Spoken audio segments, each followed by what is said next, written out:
everybody, to this new episode of CCIR's Student Spotlight.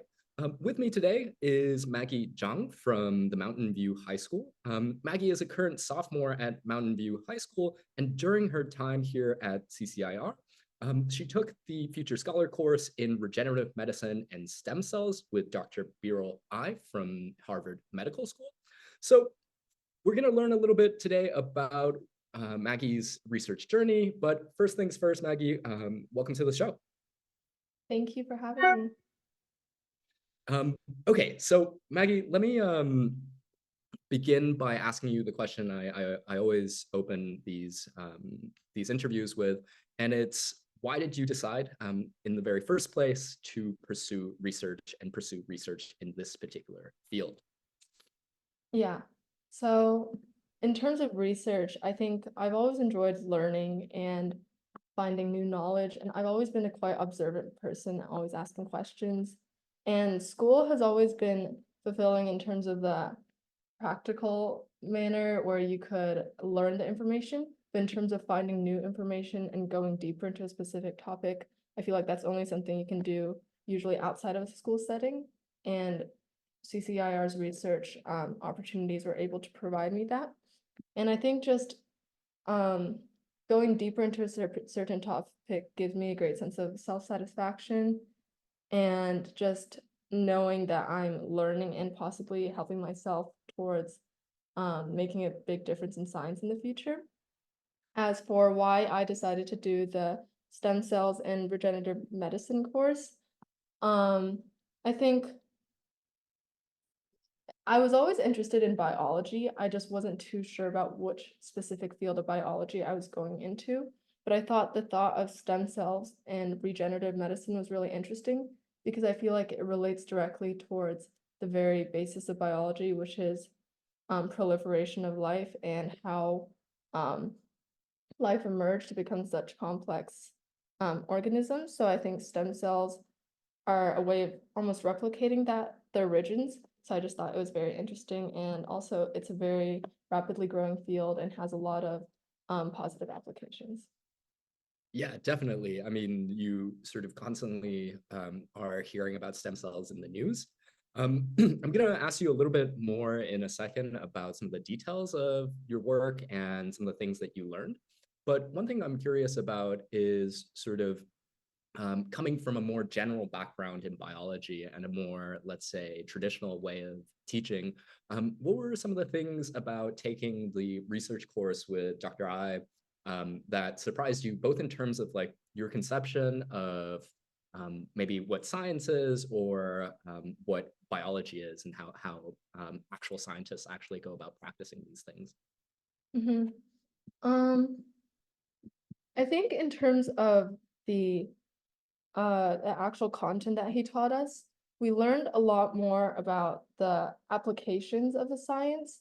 For example, how the features of a cell or a certain type of cell or the proteins they released would appear on imaging, for example. And those practical aspects I learned from him, I think really helped me realize how I could apply the things I've been using. And just generally from the course, it built a lot on the basic biology information I already had and converted it into practical information. And generally, I think it just helped me realize the scope of what I was learning in school, what it could be applied to. And generally, I would say that it surprised me in the aspect that the concepts that I was learning at school could be applied specifically to such a complex topic already, which I think was really interesting, being able to apply what I learned in school to a specific topic. I think that's part of like the beauty of biology. There's so much general information, but each of those general pieces of information can be applied directly to the specific niches as well. Yeah, that's a fantastic answer. And it's really great to hear that the school, the knowledge you were acquiring at school kind of linked up with what you were getting here at CCIR. So I think this is a question I probably should have opened with. For those of us who don't know, It'd be super helpful if you could just paint a quick picture of both what stem cells are and I guess what regenerative medicine is. Yeah.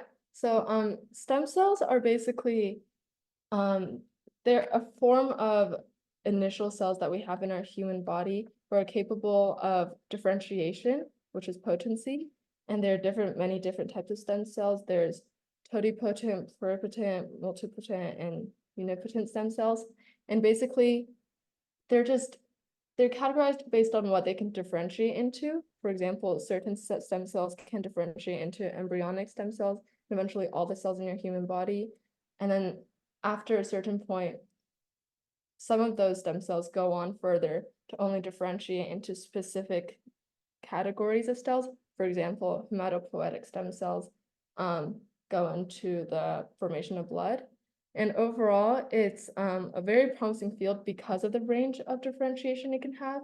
And there's also, in the stem cell field, there's also a lot of interest in research in induced pluripotent stem cells, which is reverting somatic cells back into pluripotent stem cells, meaning they can go back to becoming any cell type in the body, which is very promising and useful.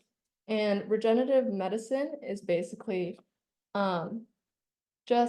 it's a broad field that also includes tissue engineering and just a lot of research involving stem cells, just the reproliferation of perhaps tissues or organs in the body, and that can be in vitro or in vivo, and that can include natural materials or synthetic materials. Super cool. Yeah, and I guess this is one point I think will be useful to ask what your specific project ended up being within this course. Yeah, so my project focused on the human cornea. I did a literature review on corneal tissue engineering methods, and I also went a bit beyond the regenerative medicine aspect. I did some review on corneal keratoplasty, which is the creation of artificial corneas, which is not exactly regenerative medicine, but it relates to the aspect of replacing human organs with biomedical knowledge. So tell us a little bit more about this particular project. I guess the first question to ask is, how did you sort of arrive at this particular topic? Yeah, so I guess medically, eye issues have always been quite present in my family. For example, my grandmother suffers from glaucoma, and then I personally have quite bad eyesight myself, and my mother as well. And given that many generations of my family have had eye problems, it predisposes many of my own family members to have it. So fundamentally, I've always been quite interested in understanding why these problems are, what exactly they are, and possibly how to fix them. If not, maybe for my personal uses or my direct family, perhaps for future generations. So I just wanted to focus on the eye, and I more directly then focused on the cornea because I felt like, firstly, it's a very crucial portion of the eye, obviously, and also it's there was a lot of research that I could delve into and review for my project. Yeah, and this is, so as you started diving deeper and deeper into this project, I guess one question I want to ask quickly is, have you sort of done research and these sorts of review projects before, or is this your first time doing research? Well, throughout middle school, I had done some science fair projects where we would carry out an experiment or we would build something. And that was something I did throughout my years, actually from elementary to middle school. But I never done something that was, those were all based on my, those were heavily based on practical like experiments and just, they weren't at such a complex or deeper level. So this was, I guess, the first time I had read such a quantity of research papers and created a formal scientific writing. Yeah. Mm-hmm. And tell me some of the, I guess, initial challenges that you faced as you, or if you faced any challenges as you transitioned into doing this kind of research work. Yeah. I guess I would say that the first challenge was deciding a topic in general, because there's just such, even within, I guess, regenerative medicine in itself is already a niche of biology, but even within that, there's so many topics, and even within corneal tissue engineering, there's so many topics. So in the end, I decided to do a literature review that would be generally comprehensive over the many different types of corneal tissue engineering. And another challenge I would say I faced was simply understanding all the formal scientific writing, because that was definitely something to get used to and something I had not had much experience with. But I would say going over the papers with my mentor and all the lectures definitely helped a lot with academic language. And additionally, synthesis of all the information into cohesive ideas, which ultimately is the goal of our literature review, is definitely a challenge. But I think just practicing and just in the end writing it really helped me with the skill. Yeah, and tell me a little bit here about, I guess, one of the unique things about the Future Scholar program is that one, you're working with, you know, Dr. Birolai, who is at the Harvard Medical School, but in addition, you're going to have the TA. You're going to have a lot more sort of scaffolding and structure that's sort of meant to be there to support you throughout the process, including your peers. So tell me about sort of how you mentioned earlier that your mentor helped you understand how to go through the papers. Tell me about sort of this aspect of the peer-to-peer and the peer-to-mentor structure that guided you through this difficult process. Yeah. In terms of the peer-to-peer structure, I think one of the beneficial things is that all my peers were doing different projects. So although I was focused on my project, every week we would bring different research papers from our own projects and share them in order to practice interpolating the information and also asking questions and answering questions, which I think helped a lot. And because people say like teaching is the best way of learning, and I feel like presenting my paper to my peers was a good way of really solidifying the information. And I got to learn about other forms of regenerative medicine as well. For example, my peers did neural tissue engineering, and then some did cardiac regeneration. So it was really interesting in that aspect. And they all asked really good questions that really helped me think about my own project more as well. And as for the mentors, I really found the TA sessions to be extremely helpful as well. Through my mentor, I would say I learned about the tissue engineering itself and through the lectures, but through my TA sessions, I think I learned how to research. Like I learned what to look for in the papers. I learned about how to do citations. I learned about the different types of research papers. I think one of the greatest tools I learned was, for example, all the citation websites that could help you compile all your citations, such as Mendeley. And I also learned how to use tools such as BioRender for scientific images. And generally, there's just constant support and questions I could ask if I needed them. So I think the TA and the mentor together, it was a very helpful combination. That's really, really fantastic to hear, especially as you're sort of doing scientific writing for the first time. Having that support is really quite invaluable. I guess following up on that question, I want to ask a little bit about maybe the differences you felt in producing scientific writing as compared to, let's say, a biology lab report or your high school standard fare high school essays. Or just what were some of the initial differences that struck you, and how did you sort of work through those differences? Primarily, I think both myself and I think my mentors, they had high expectations in a positive way for us to create a higher quality writing. So in that aspect, I was also seeking publication. So I wanted to create the best work that I possibly could. And through that, I just think it's just more effort and time that you need to spend on your paper, as we were spending months on this as compared to perhaps days or hours or less than an hour on biology lab report, for example. And another difference I would probably notice is just the sheer amount of information that we had to compile and we had to access, which was partially due to the range of the topic and also the complexity of the topic. As for at school, our topic is usually given to us and there's a limited amount of information we can use, or for a lab report, we just have our own experiment and perhaps a few outside sources. But for this, there's really free range. And I found that challenging at first in order to be able to use all the information I had. But ultimately, I found it more interesting in a way because I had more free range with what I could write, and also just more self-satisfaction through the compiling and synthesizing of information.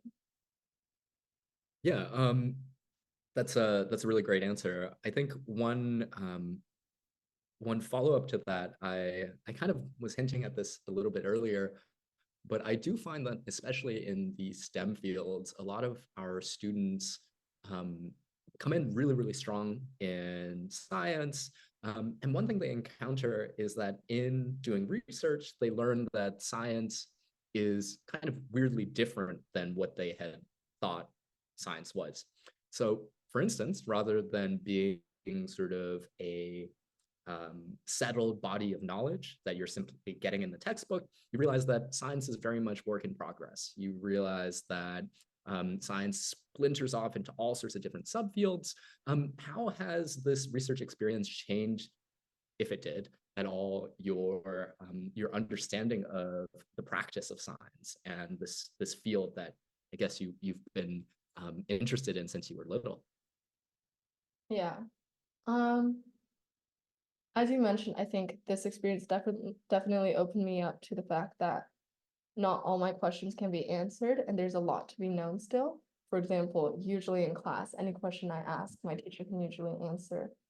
But for example, the questions that were posed through this course or the questions that I posed myself in the writing of my research paper, I found I couldn't find the answers to a lot of them, but I feel like in a way that's kind of the draw of science, which is ultimately the ability to create these questions and answer them. And ultimately, I think this has only increased my desire to pursue science rather than the other way around. I think the ability to, I think it all comes down to curiosity ultimately. I feel like the more there's an unknown or the fact that the answer isn't easily obtainable, the greater an individual would want to reach it. So I think it's a very positive thing. That's great. Yeah, definitely there's this in across all of academia, I guess, research. The animating force is going to be this kind of thirst or desire for knowledge. Yeah. Great. So I want to turn now to the final question that I always ask students during these kinds of interviews, and it's this. You've just been through a long and grueling research process. It was fun, hopefully, but research is also quite difficult and quite hard. You've put a lot of time into writing, researching, and reading. And a lot of students will come into this process a little bit daunted by the idea of having to do that themselves. What would you say to a student who is maybe thinking about research, especially at the high school level, let's say, for the first time in their lives, thinking about research, but just a little bit afraid of sort of diving right into it? What sorts of advice, having gone through the whole thing, could you give a student like that? I would say that don't be afraid to try, because the support system that CCIR has and have been incredibly helpful and strong, and everything is guided. And I would say that perhaps the most daunting part of this entire thing is just starting. Once you get started, I feel like you're more inclined to want to keep going, and it becomes more, as I mentioned before, once you get started, your curiosity goes off and you just want to keep going. So I would say go ahead and get started, and you'll be excited to see what your research has to offer. That's a great answer. Just do it. So yeah. Wonderful, Maggie. It was so incredible to hear about your work, hear about your experience here at CCIR. With that, with your final answer, I'll say thank you so much, Maggie, for taking your time to speak with us. And I wish you best of luck in all your future scientific explorations. Thank you. It was nice talking to you.